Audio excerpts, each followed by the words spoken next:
nagkaroon ako ng idea about sa business. Natuto ako ng tinatawag na selling skills. Mahalaga sa isang nagnenegosyo yung tinatawag na selling skills. Kasi sa umpisa, ang mga tao, ang alam para mag-business is magbenta. That's one time na thought ang isang nag-umpisa. Magbenta lang. Then one time, along run, fast track, naisipan ko yung magtayo ng sole proprietorship. So may galing ako sa trabaho, so ang unang kapital nun, kasi marami ng business na down and trade. Napunta dun sa work. So may kapital ako sa work. Then after that, nagnenegosyo, siyempre may downfall kasi naglalak ng capitalization. Kumbaga, more expenses tapos dun sa capital. Tapos repeat ulit ako kasi bilang negosyante, the more na natututo ka, the more na mas nagaano yung skills mo. Kumbaga natuto na ako sa selling skills. Ngayon natututo na ako sa accounting skills. Lahat ng mga about sa business mo or on product. Mahilig kasi ako gumawa ng produkto dati. Kumbaga nag-innovate akong produkto. Wala akong kapital, ang ginawa ko, nag-invent ako ng produkto. Para magkaroon ng kapital, nanghiram ako. Una, nangiraman ko relatives. Kumbaga, from borrowing kasi dalawang klase yun. Isang good debt, tsaka isang bad debt. Yung inuutang ko, ginagawa akong capitalization. Ganun ako magnegosyo. Kumbaga, iutang, pang-augment for capitalization.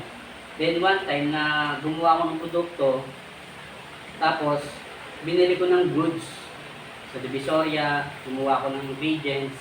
Kasi alam ko na yung basic ng fundamentals ng business eh. Magkaroon ng mission, cash flow, communication, tapos system, legal, as product. Kumbaga, yung mga basic na fundamentals ng negosyo, yung unti-unti ko na. Kasi sole proprietor lang kasi ang binasihan ko. Di pa ako marunong mag-corporation nun kasi ako pa lang mag-isa eh.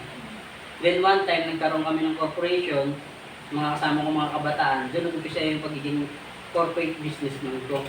Kumbaga, nagtayo kami ng isang company, nag-umpisa kami nun, pauhulog-hulog lang. Sa McDonald's pa kami, may labo kami. Naghuhulog kami, 20 pesos, 30 pesos. Kumbaga, ilang kami magbabarkada, nung dating taga-benta na kami, benta-benta. Kami nagsama-sama kami. Kaya nakapagtayo kami ng isang korporasyon, tapos nag-decide kami na gumawa ng corporation, ng authorized capital namin yata, almost 1 million authorized capital, kasi nati-hati na lang namin per share. Kumbaga, from time na naglalagbo kami ng 20 pesos, 30 pesos, sabi namin, what if gumawa na tayo ng isang korporasyon? Kumbaga, yun yung isang korporasyon na unang tinayo. Pero meron na akong sole proprietor, tapos nagkaroon na ng corporation. Kumbaga, long run, yun, dahil nga dun sa pagsama-sama, kaya ako more on selling skills ako. Yung iba, more on trabaho. Kumbaga, yung iba naman, more on technical. Kumbaga, parang nagsama-sama yung isang team na kailangan talaga yung sa isang team na merong bihasa ka sa ganito, bihasa sa ganito. Kumbaga, parang magkaroon talaga ng collaboration. Then, along run, fast track ulit, yung KNM naman, kumbaga, dati kasi may KNM na talaga ang tawag doon, Kuya Ned's Merchandising. Ito, lately na yung goods, yung KNM Goods Trading, bago na yun. Kumbaga, pangalawa ko ng pangalawang sole proprietor na yun. Kumbaga, itong lately naman, para lang magtuloy-tuloy yung negosyo, through borrowing pa rin. Kasi, naalala ko kasi sinasabi ni Robert Kiyosaki, although may mali ako, may mga mali ako, through borrowing, you will makaka-acquire ka ng asset through borrow your money. Kumbaga, gagamitin mo lang siya sa negosyo, hindi sa personal. Kumbaga, yun nga, yung good debt, mag-create ka ng wealth. Sabi ko, yun yung ginawa ko. Ganun lang, long run, ganun, halos ganun lang ang pinang-augment ko sa capitalization ko. Kasi nga wala nga akong trabaho eh. Tapos pag nakaisip na ako meron ng kapital. Ang isipin ko naman, how to generate cash flow. Mag-iisip naman ako ng produkto. Paano ibebenta? Ayun, long run, nagkakaroon. Kasi meron na akong skills eh. May selling skills na ako, may basic accounting na ako, marunong akong ganito.